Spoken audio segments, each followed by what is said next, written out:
The thing about being on the side of free speech is that you're usually on the side of the losers. Winners don't really need defending. They get to say what they want to say. Culturally, politically, socially, defending people's free speech rights means more than just protecting them from government interference. It means making sure there's a culture of freedom of expression. Right now, we're witnessing a lot of people who said they were concerned about free speech during the Biden administration lose their tongue as college campus protesters, immigrants, Palestinian rights advocates have their free speech rights threatened by the government and by society. And I'll be honest, I kind of get where they're coming from.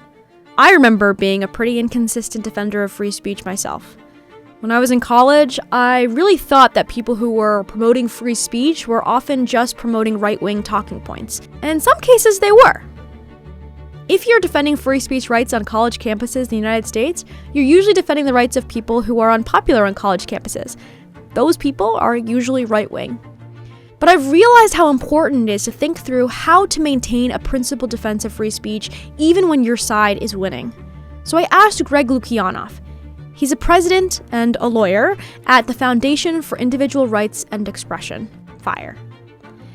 He's worked tirelessly to defend the rights of those on both sides of the aisle, and he's received flack from people across the political spectrum. My name is Jerusalem Demsas. I'm the founder and editor of The Argument, a magazine dedicated to revitalizing liberalism for the 21st century. On this podcast, we bring together people from socialists to conservatives to talk about the most important issues of the day. For an ad-free version of this episode, you can become a subscriber at theargumentmag.com.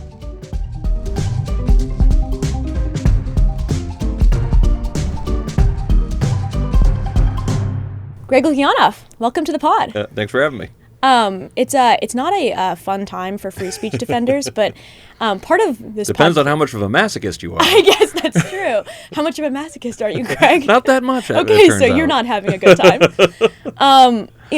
A big part of why I wanted to have you on the show is because I've been thinking a lot about the failures of people like myself in really speaking out about a culture of free speech when liberals had more cultural and political power.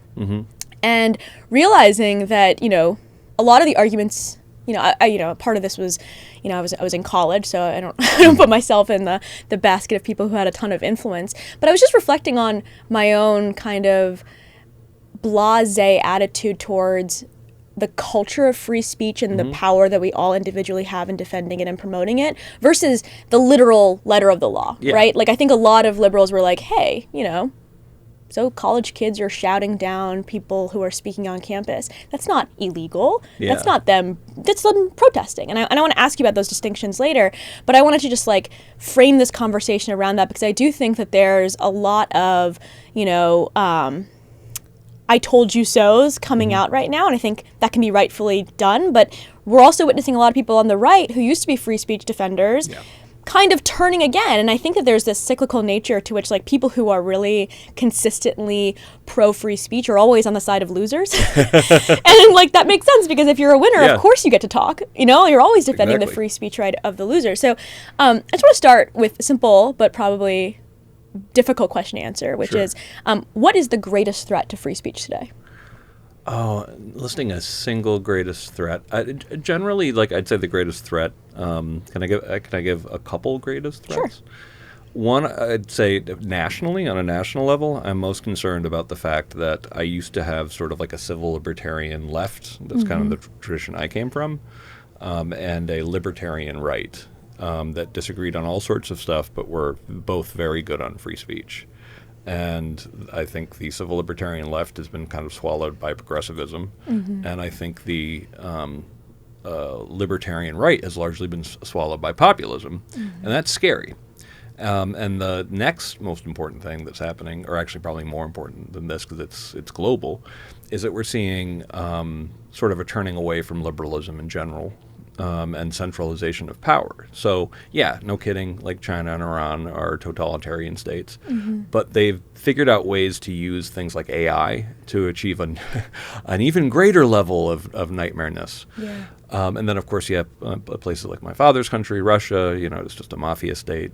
That's a good old-fashioned authoritarian, a mafia state. But then you end up having, countries or continents like the European Union, that are very dysfunctional when it comes to freedom of speech. Then you have the UK, where they're arresting, dozens of people a day for what they say. So in a context where America is kind of standing alone, being like really purist on freedom of speech, it scares the hell out of me that we're also kind of blowing it here. Domestically, I mean, you mostly work and you get a lot of cases from people who are asking you to help defend their free speech rights. Where are you seeing most of those, that incoming come from right now? Oh, yeah. So generally the biggest threat to you on campus, for example, and we work beyond campus as well. But generally, if you're a professor, for example, most of the threats you're going to see come from a combination of administrators and students. And I say combination because it was only around 2017 that students started signing large numbers of petitions to get their professors fired for what they said, which is an ugly trend. It doesn't have a good historical parallel, at least not in the United States. But that wouldn't have mattered if administrators didn't humor it and weren't already pretty hostile to speech they didn't like. And I'm talking about mid-level administrators are a huge part of the problem here. And that was most of my career, was either administrators or students or both.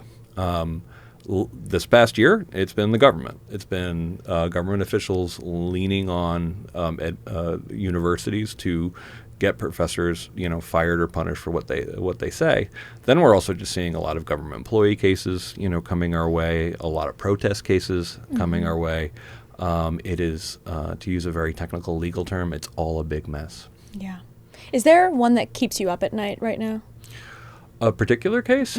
I mean, I would say I tend to get, and maybe it's like the whole fleeing the Bolsheviks kind of thing, and my dad growing up in horror. It's in the genes, yeah. Yeah, it's that when things are kind of bad, I'm anxious. Yeah. When things are really bad, I tend to get kind of calm, which is you sound a little calm right now, so that's stressing me out. So yeah, that's not a great thing. Yeah. When I calm down, because that means but it focuses the mind. Yeah. To a degree. I would say, of the cases I've seen, I'd say the least appreciated is the attack on the law firms. Okay. The attack on the law firms is... And remind us what happened there. So basically, right when Trump started, he started going after the law firms that were just the homes to his critics. So, for example, he went to Robert Mueller's law firm. He targeted them, and dozens of others. And in some cases, they just included lawyers who had worked on, say, with the January 6th committee, for example. But in other cases, they're just ones who had opposed the government. Yeah. In his first term. Yeah. In his first term, which is the idea that you would just punish, people who fought you in a legitimate way, which is through the courts. I'm not familiar with a good parallel to that. I mean, Nixon tried some stuff like this, but of just being so clearly going after your political enemies. And what they've targeted is security clearance and the ability to enter federal buildings. And at first, by the way, a lot of the law firms really kind of disgraced themselves. Yeah, they caved. They caved immediately. This actually really irritated me because it's sort of like, I understand if you are a, undocumented immigrant, Sure. You're not really going to stick your head up to take on a lot of animosity from the federal government because they have the power to deport you and destroy your life, right? Yeah. Even if that's, rightfully their purview under the law.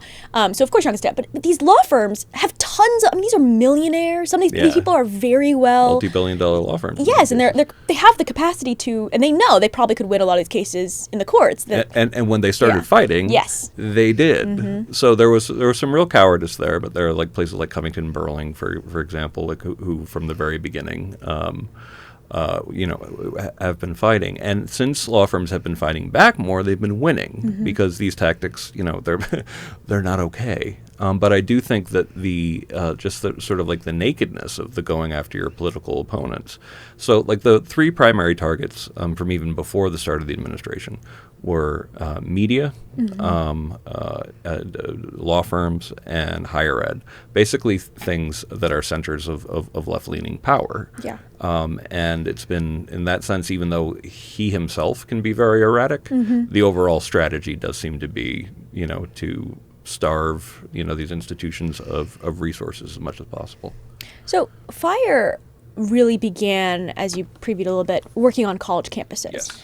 And working to defend free speech of both students, professors, and in some cases administrators as well, on college campuses. Yeah. Why is that such an important place to defend speech? I think that there's I think a lot of the reason why I think many people believe FIRE to be kind of a right-leaning organization, in part because defending free speech rights on largely left-leaning institutions means you're going to be pushing back against left individuals, left ideas, left frameworks. And there was a reason, though, that you guys started there. So can you tell me a little bit about why that's been a focus for you? Just because that's what produces our knowledge, is their single most important function. It's even more important than the educational part of it, is that we rely on our higher education system to produce expertise and to produce research that helps us understand the world as it actually is. And there are a few things more important than having at least more accurate picture of the world. And if you start distorting speech in that environment, you are damaging our potential to have a shared reality as not just a country, but as a world. So it's especially important that you protect the marketplace of ideas in higher ed. And it is funny because, I come from a left-leaning background. I was identified by Kathleen Sullivan, at Stanford, and that's how I ended up, being found by Harvey Silverglate, the kind of left-leaning co-founder of FIRE. And my very first cases were all people on the left getting in trouble, but the reason why I bristle a little bit at when people, stereotype FIRE that way is that it's generally they never really looked into us all that carefully, because the laziest habit, and I call this hypocrisy projection, that people don't know us very well. It's like, where was FIRE on, Samuel Arian? Where was FIRE on the Stop Woke Act? Where was FIRE on, any of the big cases, over time? And I'm like, we defeated the Stop Woke Act in court. Samuel Arian. You probably know about Samuel Arian because of us. Like, it's just every single case we've always been there. But it is the case that the threats do tend to come more often, but not exclusively, from the left. But all throughout the history that I've been doing this as well, there have been threats from the right. You think threats to free speech largely come from the left, or threats to free speech on campus? On campus. Okay, yeah. Because that's... They're leftist institutions. They're left-leaning institutions. Yeah. So generally, if threats come from on campus, they come from left-leaning administrators or students. If they come from off campus, they tend to come from the right.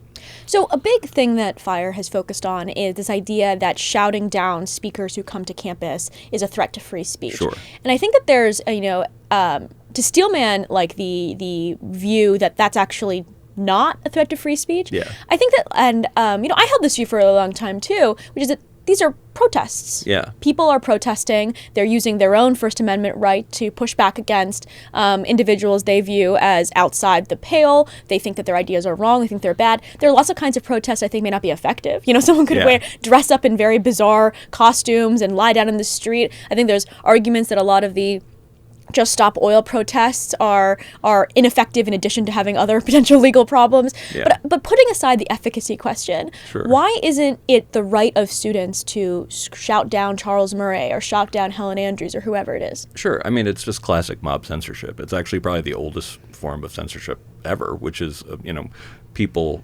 deciding that you're not allowed to hear this person because I don't approve of them. And it's the kind of thing that I think when people experience it when it's a speaker they want to hear, and a group of students or anybody else comes in and says, you cannot hear this speaker because I disapprove of them, they get immediately that that's about as raw censorship as can be imagined, because otherwise, you just simply don't attend. But this is deciding that there's something polluted about this.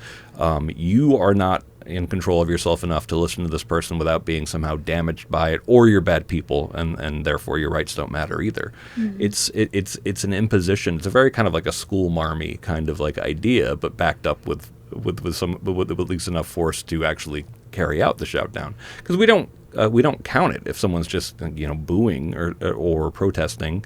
It's when they actually make sure the speech can't go on, and that's not okay. That what's the line there, right? If someone's booing and they boo for 30, I mean, like, how do you really think about that? Yeah, I mean, we do this every single day, and generally the line's not at all hard to draw. Yeah. Like if you make it so the speech can't go on, that's a successful disruption. That's mob censorship for sure.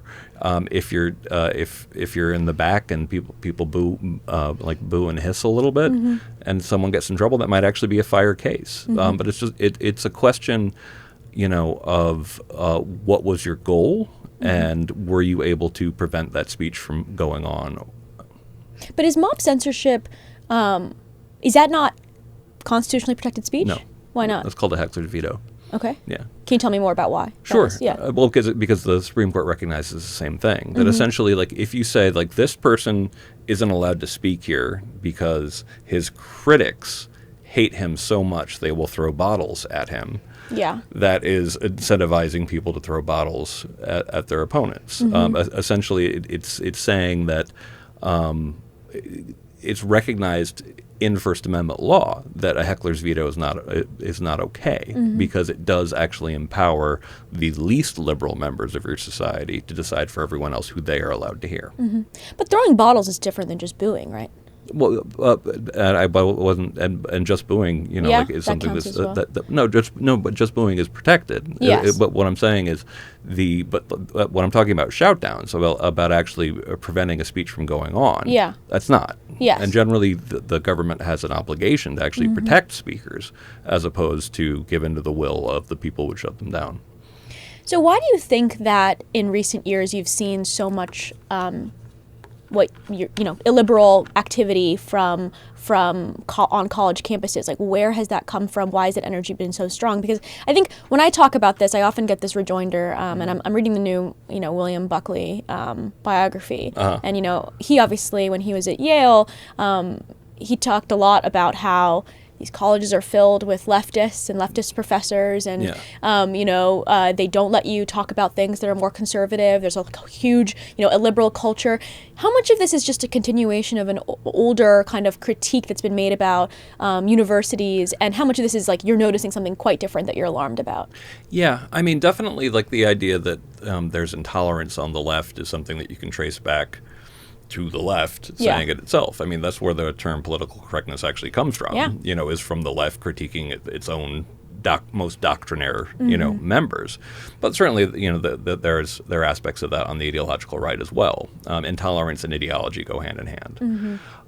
But it is kind of funny, though, when people talk about this as being sort of like cyclical to a degree, because when you're talking about something like viewpoint diversity, when you're talking about like the political breakdown of the professorate, or for that matter, even of the student body, if that's a declining trend over the years, and people are like, well, people were complaining about this 40 years ago. And I'm like, yes, when it wasn't quite as bad. And if it continues in a decline, you should not be surprised that this comes up time and time again, and each time it's a little bit more intense. And that's one of the things that scares me the most about the current situation, is when we've polled at FIRE, the professors, we find that the younger cohort of students are much more, of professors, are much more hostile to free speech and academic freedom, and much more politically homogenous. So the problem, it has this kind of declining quality to it, that has led to a situation that was, over the last 10 years at least, worse than I ever expected to see in my career. Because I've been doing this since 2001, and I would say that when I first started, I was already shocked at how easy it was to get in trouble for what you said on a college campus. And this really intensified around 2014, which is why, I wrote the original article with my friend Jonathan Haidt, Coddling the American Mind, observing that basically like the premise being there that the same habits that are going to be a threat to academic freedom and free speech from this cohort of students is also going to be a disaster for the mental health of these students. What was the premise, and unfortunately we ended up being right on both counts. But it really intensified in 2017. That was the first time I really saw students joining petitions in order to get professors fired, at least in large numbers. And then 2020, 2022 through 2023, I've seen nothing like it up until this year, where we're seeing, professors being fired for, in this case, for angering government officials. And I think a distinction you've made before that I find interesting is it's one thing to have students signing a petition to get someone fired, which is a free speech, a right that they have. You have a right to. And then there's another question of like, why are administrators caving and doing this and allowing this petition to dictate their own. But I do want to make a distinction here. Is that FIRE generally doesn't comment on the content of people's speech, with one exception. That essentially, yes, we recognize your right to demand that the First Amendment be repealed, if that's what you want. We're also going to argue against that. So when students sign petitions, and this is an old argument I have with Randy Kennedy. Randy Kennedy would talk about our deplatforming databases, being like, but students have the right to protest these speakers. And I'm like, if we were questioning their right to protest these speakers, we would be saying that they should be punished for protesting these speakers. What we're saying is that if they succeed in getting all of these speakers to be unable to speak on campus, that's a disaster for free speech on that campus. That means that anybody who invites those speakers, they should just give up, because they're going to be shut down by their fellow students. So, what we're arguing for is that, they have the right to these illiberal attitudes. But it must not be the case that universities no longer invite speakers because students have become that intolerant. So I want to talk a little bit how you got into this work, because when I was reading up on you, I came across this 2015 article in The Atlantic about your story that I found really surprising, and it was about how your experience with cognitive behavioral therapy opened your eyes to the distortions that you were watching in the arena of free speech. So I'm hoping you can draw the line between CBT and free speech defense. Well, it's funny because being involved in the culture war all the time gave me a mental breakdown back in 2007. I was hospitalized as a danger to myself in the Belmont facility in West Philadelphia in 2007. And it was partially just the sheer exhaustion of being in the culture war all the time, of holding FIRE together, of having this incredibly stressful job in which you're constantly being let down by people, outside the organization, because the conservatives will love you if they defend a conservative, but hate your guts when you defend a lefty, and vice versa. And it's extremely alienating. And I wasn't really around like my friends or family in Philadelphia. Like all of these things, conspired to me being in a really bad way back then. And as I was recovering, I was one of the things that really helped me. Now, first of all, getting back to be closer to friends and family made a huge difference. Having a really good therapist helped me. Actually, having a doctor reduce the number of pharmaceuticals I was on made a difference, but not. And I always want to be clear: I am not anti-pharmaceutical. Like I was. This is the Maha moment. You're coming out. I think that they are essential, but you can be over-medicated at the same time. And also, people respond differently to different medications. This treatment called EMDR really helped me as well, but that was also super intense. And as I was recovering, though, the thing that really helped me long-term was cognitive behavioral therapy. And what you do there in cognitive behavioral therapy, and it's the modality, with the most research behind it, is you talk back to the sort of intense voices in your head. So I always give the example of, you go on a date, it doesn't go well, and you say to yourself, I'm going to die alone. And CBT is not the power of positive thinking. It's writing it down and asking yourself, really, is this rational? And if you know what cognitive distortions are, they're kind of like mental exaggerations that are irrational. And so right there, Like catastrophizing. yeah, Yes. that's catastrophizing. Mm-hmm. It's also mind reading. You don't actually know if the date was that bad, and it has absolutely been the case. I think that everyone's had this experience where someone thought something was horrible, and the other person was like, "That was fine. That was a normal interaction." Yeah, I didn't follow that at all. I'm flashing back right now. Yeah, exactly. And sometimes, of course, sometimes it's the other way around. I know, yeah. And then the idea that kind of like they didn't like you, so that's fortune telling, or that you're going to die alone is catastrophic fortune telling. So all of these mental habits that you learn to be on the lookout in your own mind, which are really just the applied rationality to yourself, as long as you get in the habit of writing them down after time, and you have to do them right around the time that the thoughts kind of pop in your head, it starts calming you down in the short term, but it really starts, some of those like crazy voices in your head like lose some credibility, let's put it that way, in your own mind. And you'll hear like it's like, you're going to die alone. And like in your head, and you're just like, that's pretty funny. Like that's, I mean, they're not going to get me this time. Yeah. I even had my therapist actually, I just even used a technique you recommended, like sometimes hear it in a funny voice. Yeah. Being like, whatever, dude. You always say that stuff. And while I was getting so much better, thanks to CBT, I was watching the behavior on campus with the adults in the room, basically on campuses feeling like they were telling you, do overgeneralize, do catastrophize, do engage in fortune telling, do engage in all of these cognitive distortions. Can you give an example? Like, in what way? So like I remember there was a professor who put a picture up of his daughter doing yoga in a Game of Thrones T-shirt. Okay. That where is this going? Exactly. That had something like it had a quote from Daenerys Targaryen that was like something like, "I will take what is mine with fire and blood" on it. Literally a picture of his daughter doing yoga in a Game of Thrones T-shirt. And he put it out on Google Plus to give you an idea of how old this was. TBT. And administrators at his school in New Jersey decided this is a threat, clearly, because I will take what is mine with fire and blood, which is on the T-shirt, which you actually had to kind of squint to even see. A threat to what? Yeah. That they sent this incredibly overheated email about like the fire could be the fire of an AK-47, for example. And the thing was this a conservative? Is that why? What's that? Was the professor a conservative? I don't think so. Oh, yeah. Okay.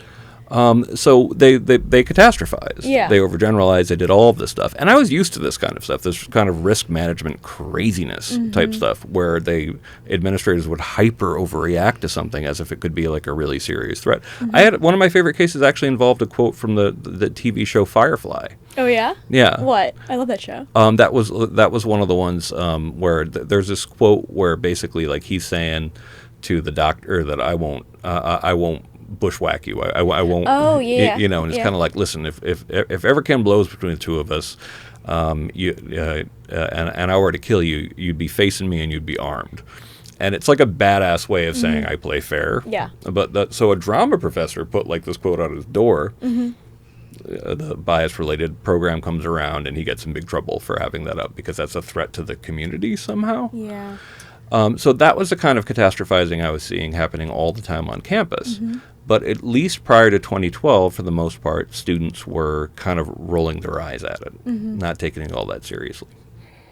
When I hear stories like this, sometimes I wonder, because, even in this conversation, like I've referenced this as left versus right kind of ideological capture by illiberal forces. But at the same time, like when I hear is a bureaucratic problem in many respects. It is a huge bureaucratic problem. And I've worked at bigger organizations. I've worked at very small organizations. Yeah. And big organizations sometimes, especially when you rightfully, are empowering middle tier managers to go and excel in a program, they can it's like what they sometimes say about I hope I'm not just making this up, but sometimes they say this about like local officials in the CCP are like way more intense than like the federal officials because they're just trying to be the best soldiers possible for the mission they've been granted. And so like the strongest true believers are often not even like the heads of organizations. Like college presidents themselves are often like quite concerned about what's going on under their purview, even as they're the ones in charge. Yeah. And a lot of times it seems like these bureaucratic problems that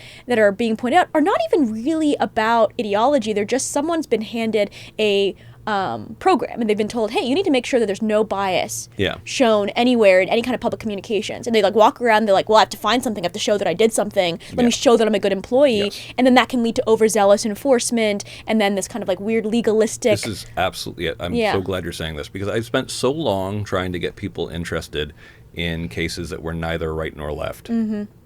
That were just administrative craziness, abuse of power, overreach, hyper-compliance type stuff. And it was so hard to get people to take this seriously. Like, people wanted to know if it was a right or a left case. Now, what started up happening after 2014 is the two kind of blurred together, because you have this kind of bureaucratic over-compliance. In service of. Yeah. And then you also have, some frankly pretty left-leaning administrators who, when the more left-leaning students complain about something, that they're much more kind of like, we have to do something about this. So you've got risk management meeting ideology, and the perfect storm it created was really bad. But one of the things that I do think that people kind of miss about the last 2 years with the pro-Palestinian protests is that was actually the reason why it got so bad after 2014. And I wrote a book called Canceling in the American Mind, talking about like how bad the number of professors losing their jobs actually got after 2014, because it was just, we didn't see anything like it, like ever. And at least since the law was established protecting academic freedom and free speech, which was between 57 and 73, thereabouts, and like nothing even vaguely close to the kind of explosion of professors getting targeted, that we saw up until, of course, the current, horrible situation. But I think. I'm a left liberal, and I, as I mentioned at the top of the program, I've been thinking a lot about and reflecting why it felt quite easy when I didn't feel my speech was threatened. When I was on college, I didn't feel like my speech was threatened at all. I didn't feel like I couldn't say what I wanted to say. People disagreed with me. People got mad at me for things. People to my left and to my right got mad. I went to school at the College of William and Mary, so I think I had a slightly more like conservative student body on average than most people who went to college who I know. But I didn't really feel that much of a threat. And I heard people saying things like this. I graduated in 2017, so really at the height of a lot of the Me Too movement, but also a lot of the, the beginnings of a lot of, well, not the beginnings, but there was a lot of illiberal sentiment kind of building on college campuses, but also on the left writ large. And there was even, I think, in response to the Trump administration and in response to Trump, I think saying a lot of things that people felt were so abhorrent that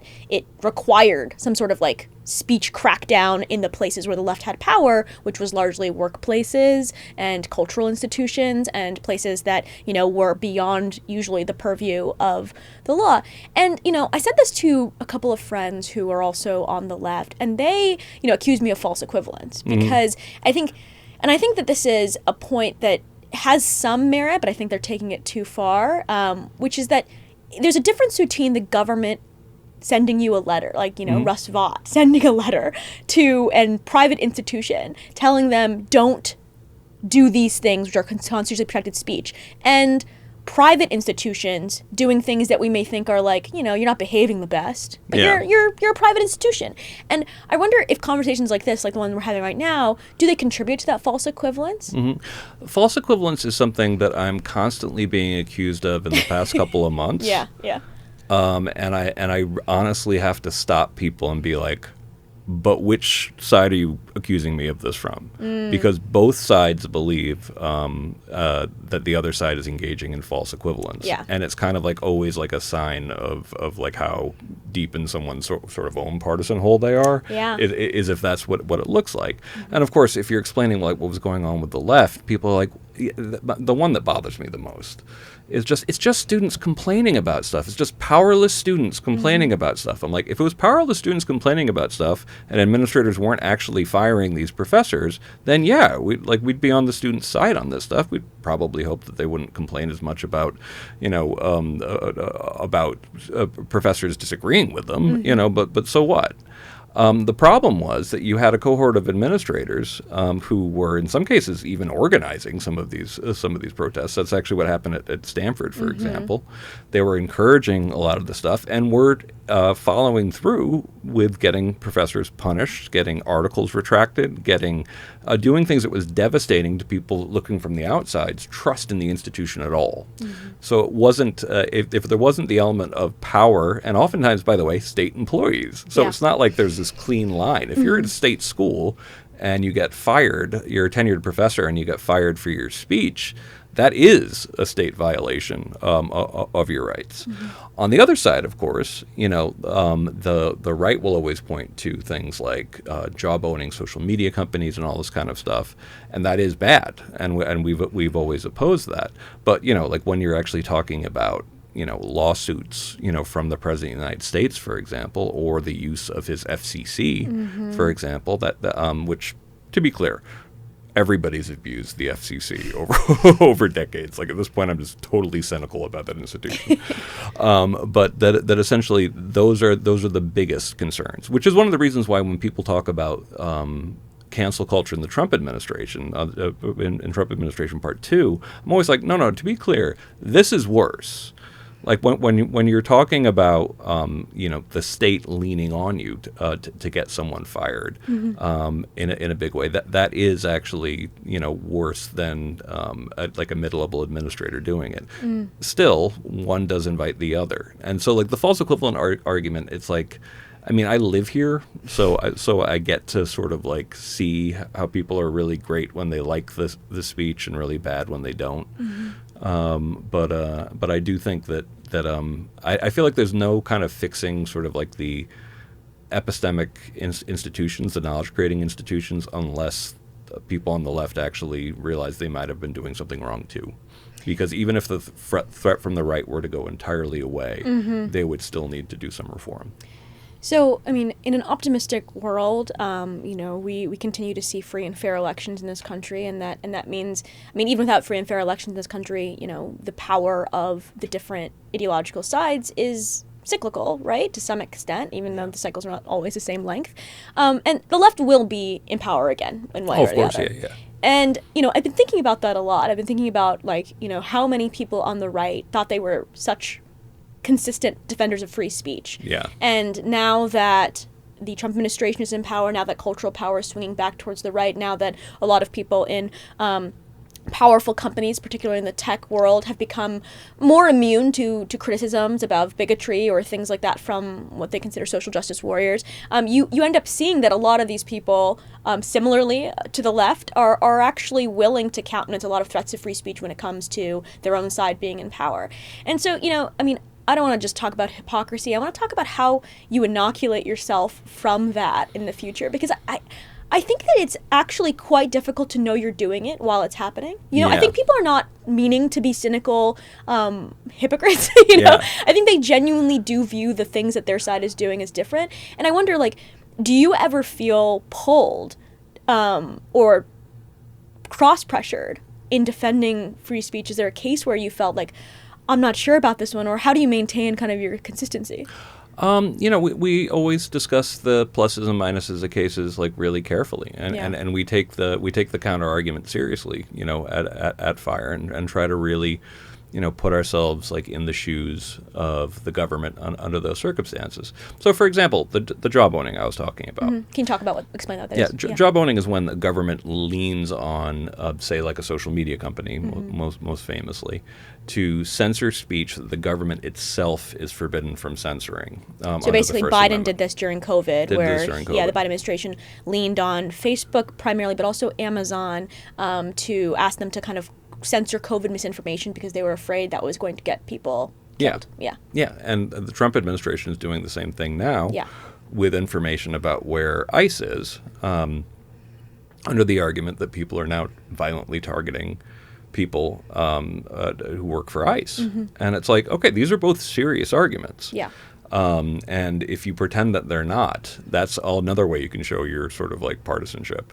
At the same time, that doesn't have any effect on First Amendment rights. That the government should not be leaning on companies to ban speech that the government itself is not would not be allowed to punish.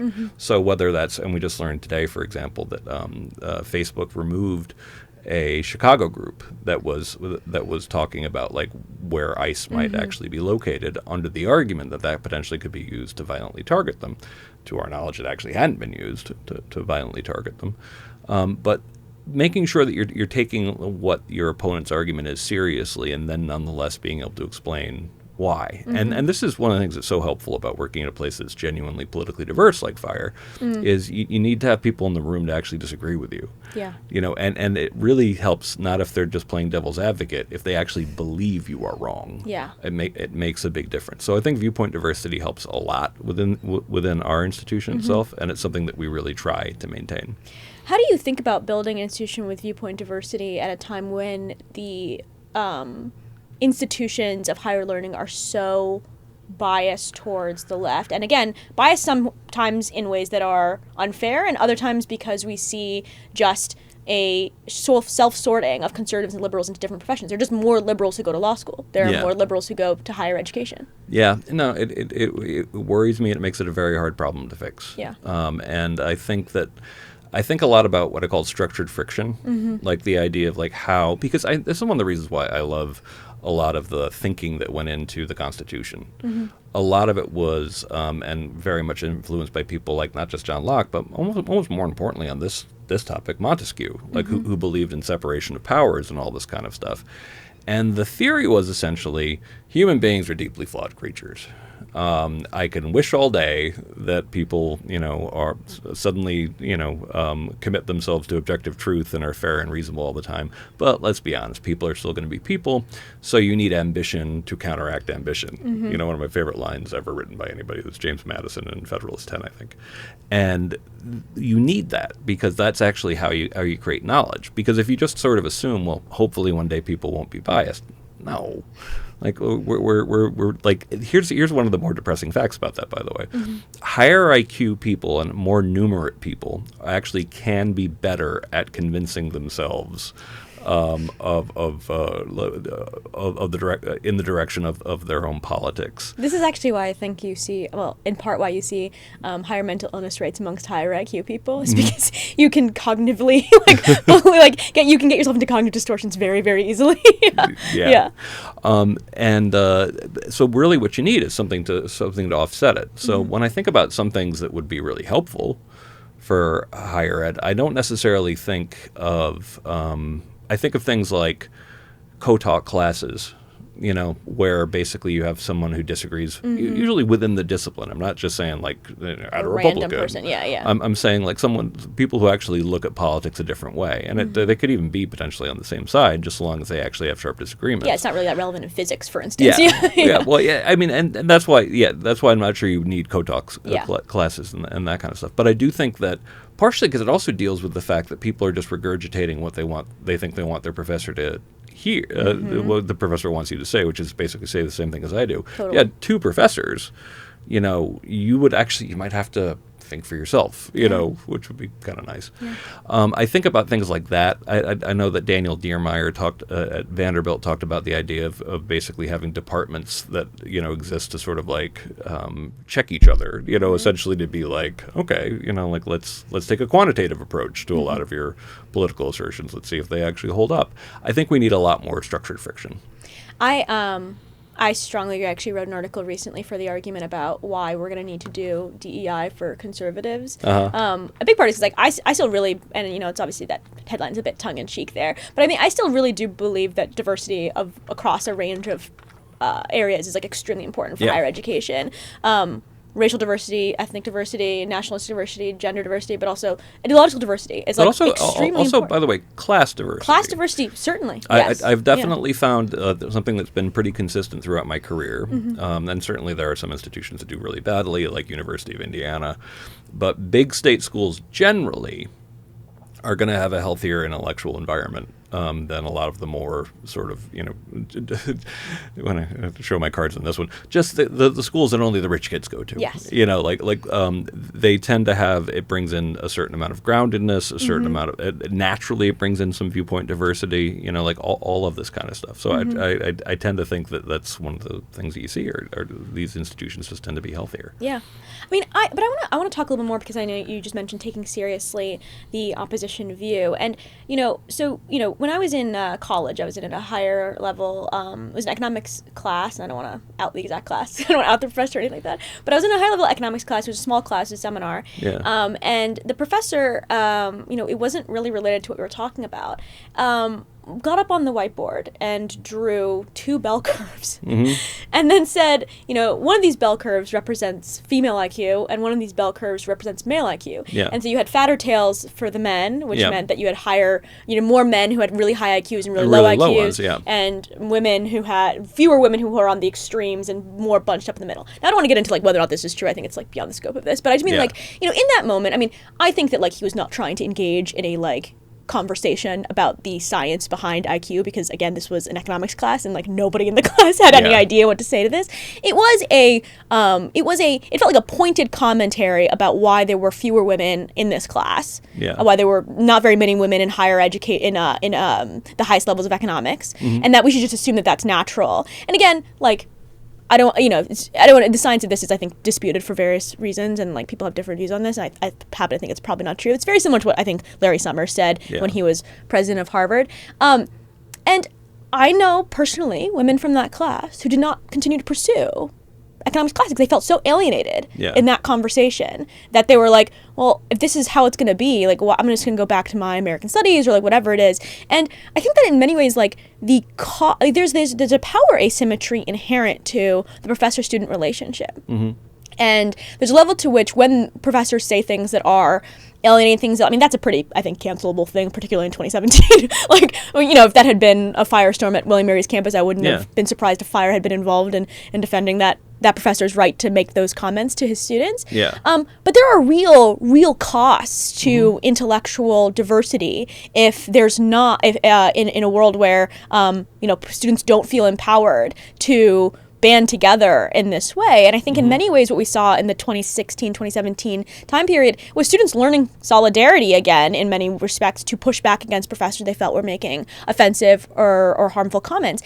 And I understand that there's other ways to protest, we could have responded to him, but there's a way in which, I think that there has been a real reaction against students at all having those rights. And I wonder how you think about that dynamic and that problem. Well, you certainly have the right to complain about what you're taught. But I do think that given the special role, really the only thing that sort of justifies all the special protections we give higher ed is that role in truth-seeking. And truth-seeking doesn't work if you have too many taboos about what hypotheses and what level of thought experimentation, what levels of devil's advocacy can actually be entertained. So really, I think that telling students, essentially, that they can report their professor for making the long tail argument, which is not, I'm not going to obviously take a position on whether or not it's true, but there are people who believe this, yes. Yeah. And it's not, it's a serious actual debate and discussion. And if that becomes off the chart, like something off the table that you can't actually have that argument, and I think a lot of these things have, it increasingly distorts the world of what you're allowed to argue to a point at which nobody's going to trust you anymore outside the institution to actually basically you end up with a perverse incentive that essentially, because higher ed is so skewed in one direction, since everyone knows they have these kind of taboos, they're going to trust you less when you actually say something that seems to confirm the opinion of sort of upper class left-leaning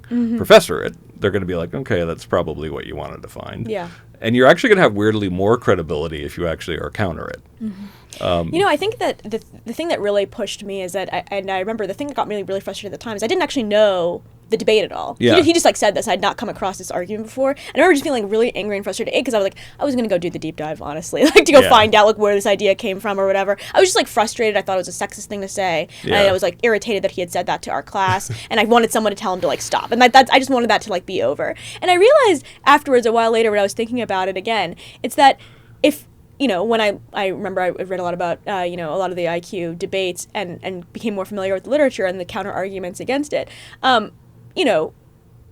the thing that is actually really empowering is like learning what you actually believe and why your arguments are right. Like, why is that wrong that he said that? Like, why is he incorrect about that? Like, those are questions that are actually ways that students can be empowered to like say their own views. And I think the biggest problem we've seen in a lot of the not just colleges, but I think just the epistemic environment of even media, I think, and also in public health and other kind of truth-seeking institutions, is that there's sort of like a lot of people don't actually know the counter arguments anymore. Like you've stopped you stopped making the argument in public about why the left doesn't believe X or Y, and now I'm like, hey, like, why do you think racism is bad? Like, can you even like answer that question? This is what John Stuart Mill's argument. I call it Mill's trident is my nickname for it. He made in a truth. Most of what you say, actually, generally, like most people aren't engaged in truth seeking all the time. Like that's normal. Most of what we say is what we like and what our preferences are and all that kind of stuff. But in a truth seeking argument, there's really only three possibilities. One, you're wrong. So obviously, you need free speech for someone to point out that you're wrong. Two, that you're partially right, partially wrong, and then you need that discussion to have a firmer picture of like to get a little closer towards the truth. But then three, God forbid, and this doesn't happen all that often, but you're 100% right. You're just completely right. Well, in that case, the problem is that you hold your belief like you hold a prejudice. It ends up just being something that you know is right. Yeah. You don't really understand why. You've just been kind of told it. It's just sort of received wisdom. And he made the point that even under that circumstance, you still need it to be able to be challenged so people can think through how you got to that conclusion in the first place. And I've watched this in action on campus because, I come from, a left liberal kind of background, not left progressive background. And I would watch people in these debates on campus, sometimes, and it would be like a left, what I would think of as maybe like a left liberal, like up there too, being asked about, to defend affirmative action or defend any of these things. And I could see that they didn't really know how because they knew they were right. They didn't really know why. It is important to go through those steps. Otherwise, you don't have a lively impression of truth. Yeah, people always dunk on college debate, but college debate actually helped me with this because you were forced to defend sides that you really didn't hold. Yeah, and then you found yourself going like, "Well, that's actually not that. That's actually quite difficult to respond to." Well, what they dunk on college debate? A lot of people are like, well, debate kids, you know what I mean? They're very annoying. We have like a specific way of talking that's quite fast. I think you love awesome. us. Yeah, lawyers love debate kids because we all become lawyers. So one thing I was more of a quiz bowl kid. You were a quiz bowl? Okay, I did quiz bowl briefly in college, in high school, but it wasn't as good. So I want to ask you about speech in the age of social media. Sure. Because I think that a lot of the arguments around, truth will out, that like good speech can beat bad speech, can be more persuasive. Yeah. It's not, I don't think liberals have ever been like Pollyannish a bit about this. It's not the case that like always truth will out or that's whatever. But the idea is that on average, more persuasive arguments can find footing, that, but also that there's no way for them to ever find footing. Exactly. In a world at where, absolute minimum, if you can't actually challenge something, you're not going to. There's no world. Yeah. So that you should not be in favor of suppression of speech. But I think that people point to the new age we're living in with social media and the control an individual can have, for instance, Elon Musk over the way that the algorithm works on Twitter. And we can even see, there were allegations made at least that he had forced software engineers to change the code to promote his tweets, or to clearly the moderation policies have changed to allow certain kinds of content to become much more normal. And I think that it's consistent with a liberal worldview that you can have moderation of social media content of some sort. Yeah. And so, I think that there's this way in which I think the age of free speech really came about in the age of the printed word. Yeah. And I think it really is conducive to a world where there are publishing institutions and there are newspapers, and there's some sort of friction and delay in how speech works and how speech is disseminated for various reasons. But now I think we're in an age where you can be inundated with lies. Yeah. And that will never, ever be fact-checked, that you could never, ever be shown to be false. And now Sora, which is the new app that OpenAI has released that allows you to create, like I could create a video of you saying that you actually think the Trump administration is great on free speech. Yeah. It could travel across the entire world. And don't give them ideas. Everyone wants. Don't give anyone ideas. But I mean, it's just like it would be very easy to do, and soon we will have that everywhere at a level where, I mean, I think it's possible we can have some technological solutions to this, but I think it's probably unlikely that you can really solve this problem. So in that world, isn't it more necessary to have some sort of government regulation of speech to ensure that lies are not disseminated as truth, that in a way that really can incite bigger problems? I mean, government power is ultimately what we're the most afraid of. And when you look at the printing press, and that's the technology that I spent a lot of law school studying, the power wanted to control it so it could control the nature of truth itself. And that's the stuff that scares me the most, which is why when the Biden administration kept on repeating misinformation, disinformation, and malinformation, I'm like, that's scary to me because it's like the government wanting influence over what is true is kind of the whole ball game, and we see Trump doing this now too. Yeah.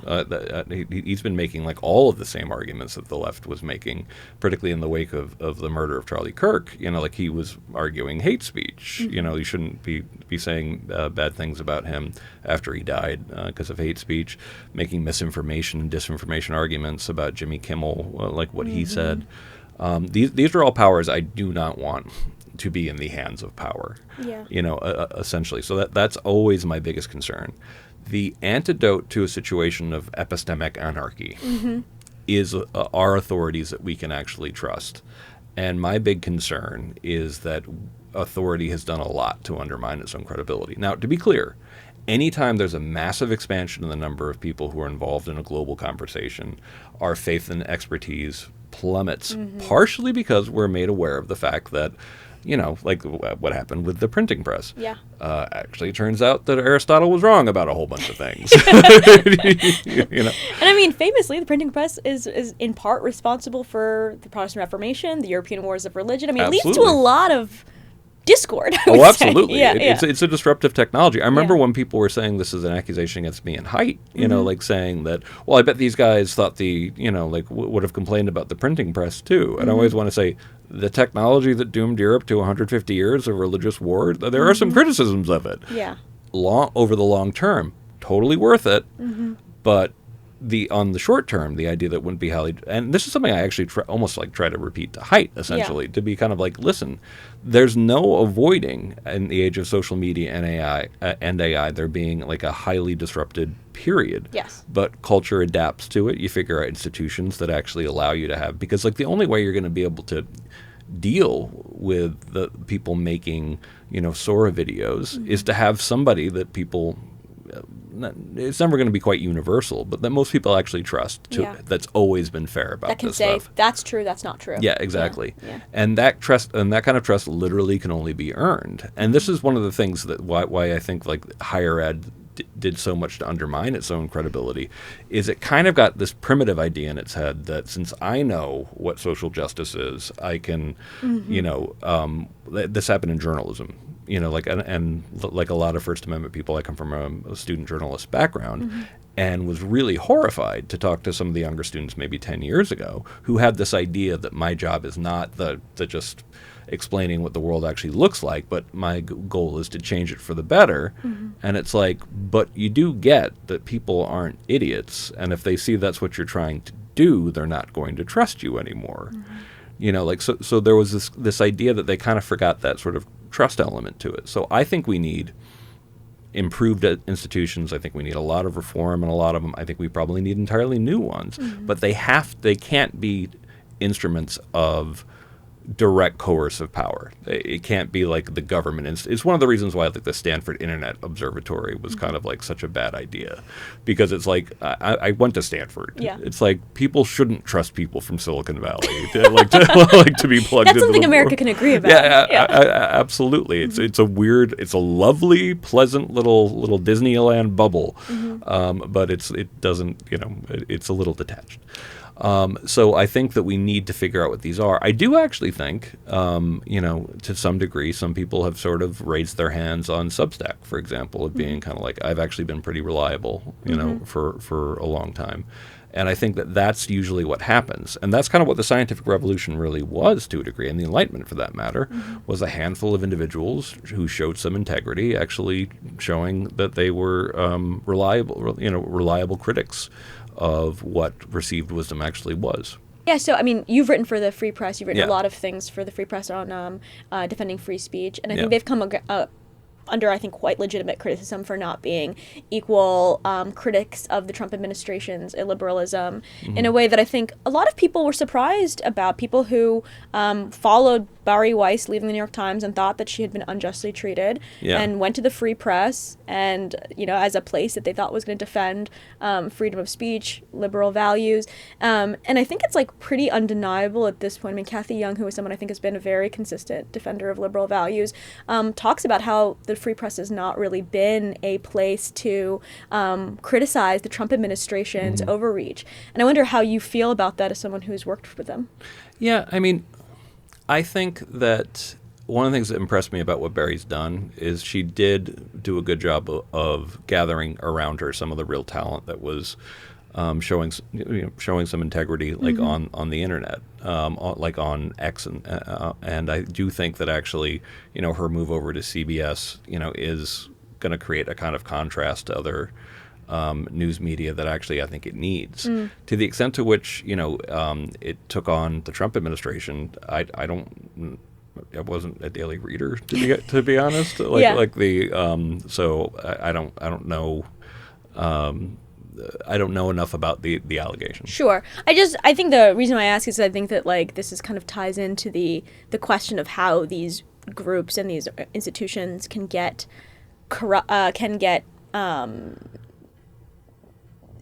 captured by ideological forces. But I think it's helpful. So just like you were saying with Musk, I think pre-Musk, the concern was that we all had institutions that have their biases. They were just all pulling in the same direction.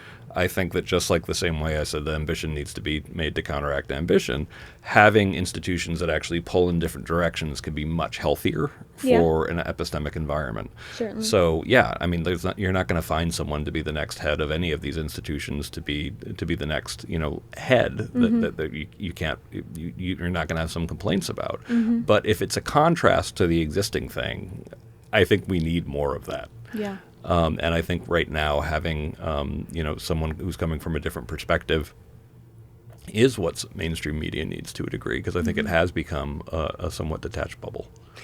You, as you mentioned in this interview, are not a free speech absolutist. Like you believe that there are limits to speech. I think the ones that you've talked about are the ones that are kind of well established in the case law around true threats, targeted harassment, and incitement. These are, as many cases that you work on, are not always clear-cut cases. Like they're incitement in particular, right? Like what level of someone talking to a crowd and pumping them up makes them responsible for violent acts they may later commit. This is like a question of judgment that lawyers, judges have to make all the time. Can you tell me about a case or something where you felt really cross-pressured on this issue? I would say, I definitely thought, for example, Trump's speech on January 6th, saying, let's march, let's fight like hell, and, march on the Capitol, was something that was uncomfortably close to Brandenburg incitement. But I think we were right that it wasn't ultimately there. Why is that? Partially because he did actually say peacefully. There is also the intervening kind of fact of that they had a way to walk, and that essentially like the idea of it being imminent and likely to actually happen and include illegal behavior. He definitely had deniability, having said that he wants them to do it peacefully. That he was actually saying don't be peaceful. I think, however, it's one of those cases where people who disagreed with us on that, I was like, among First Amendment people, I don't get quite as mad sometimes when people don't actually agree with us. I just kind of expect it. Yeah. So like there are some people who thought, not too many in the First Amendment circles to be clear, but who thought that maybe that actually reached the level of Brandenburg incitement. I think they're wrong. But definitely in terms of like something that I'm not used to seeing out of a public official, where it's that close, it was one of the more ferocious debates I've seen in my career. And right now, we started this episode with asking about the greatest threats to free speech that you see. Yeah. And one thing we like to do at the argument is kind of give people more directionality about how they can actually be a part of improving rather than just sort of dooming for an hour and a half on a podcast. So what is like an individual's role here if they're concerned about the threats to free speech happening, particularly I think from this administration, when we're seeing Palestinian protesters having their immigration rights or the due process rights threatened because they are immigrants to this country, or various other ways that they're concerned at law firms or whatever. Like, are there actual steps that people can take to work on this? It could be as simple as, sharing stories about it. It can be, obviously, I'd love people to support FIRE because we are, frankly, kind of overwhelmed at the moment. It is nonstop. And every morning, or at least most mornings, it's like a little First Amendment quiz about whether or not the government is able to get away with what it's trying to pull today. And I do think that there are other groups as well that are, fighting a good fight. For free speech. When it comes to individual habits, I always try to point people to the very simple older sayings that we have that reflect a culture of free speech. The simplest of being, everyone's entitled to their own opinion. Like, all of these things are basically small L liberalism because they're basically like, check yourself here. Like, you're not all knowing. You're an equal democratic citizen. You shouldn't judge someone until you walk a mile in their shoes. Like, that's very much that. You should remember things like to each their own, and all of these habits that can remind you, that just because you disagree with something doesn't mean they don't have a right to feel that way. And there's this deep pluralism and this deep humility, that actually really helps a democratic society work, that I think we're not really demonstrating on either side of the political fence at the moment. But I do also think you need institutions, teaching this from the very beginning. And I do think you need, more systemic sort of like but evidence-based kind of like questioning of received wisdom. I think that higher ed, for example, saw itself as just the critique of the entire itself as the institution that critiques the whole rest of society, and then was routinely bad at critiquing itself. And the college compact that the Trump administration has asked universities to sign, how do you think about that as being a framework for university viewpoint diversification? Yeah, not good. Yeah. Essentially it's incentivizing unconstitutional conditions. It's basically saying that you're supposed to get rid of entire departments potentially if they're engaged in rhetorical violence is the argument, and are somehow hostile to conservative ideas. That doesn't and shouldn't fly. I definitely want higher ed to reform itself, and I do. The only thing I can say for the compact is that schools are free to reject it, and so far they have been, and I think almost all of them are going to.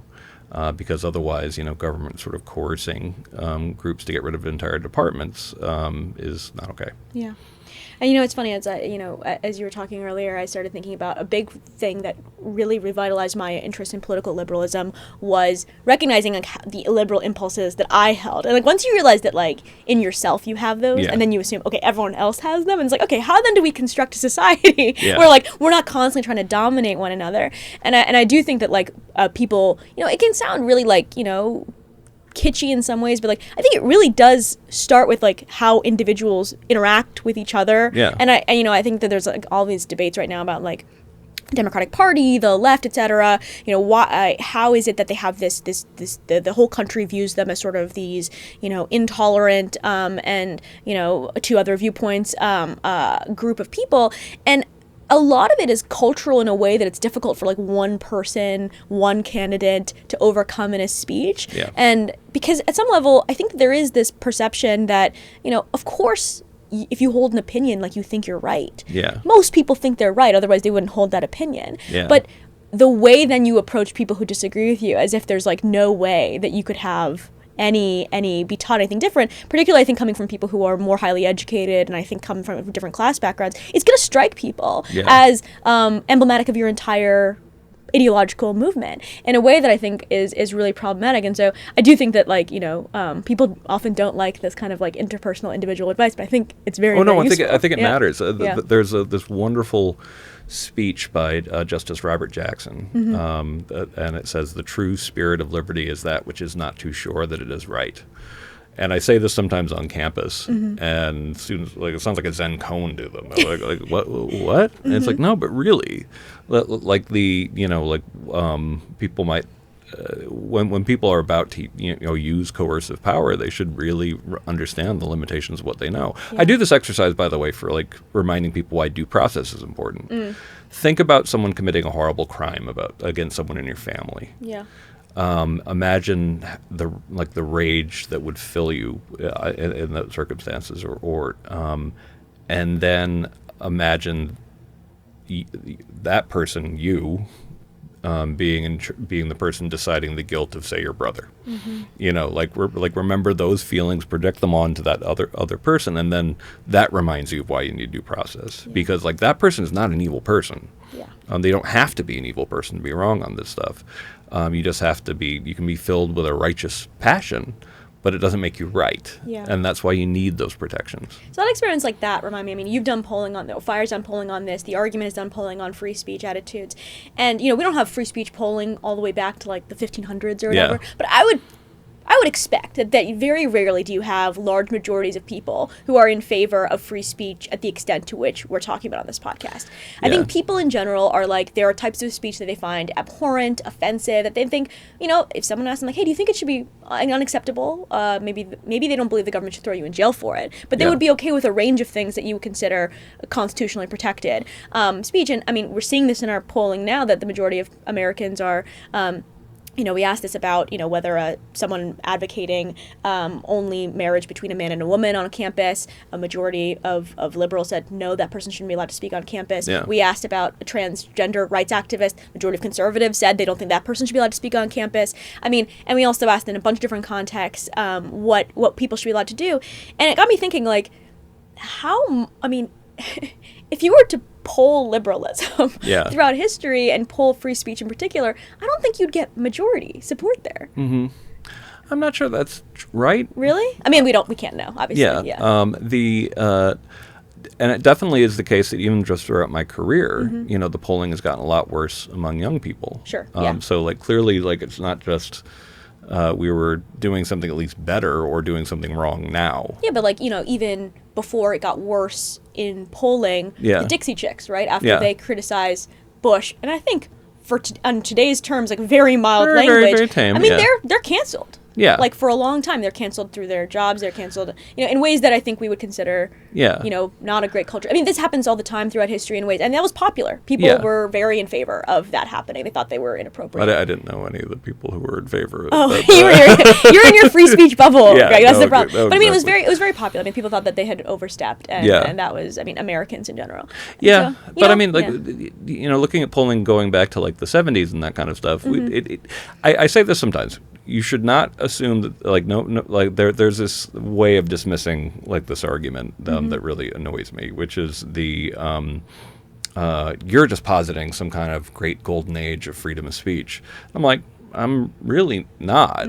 But at the same time, if you think it's always been as bad as it currently is, that's also self-deceived. Because I'd say like let's take the sort of like euphoria of the post like when the wall came down and when Eastern Europe was liberated.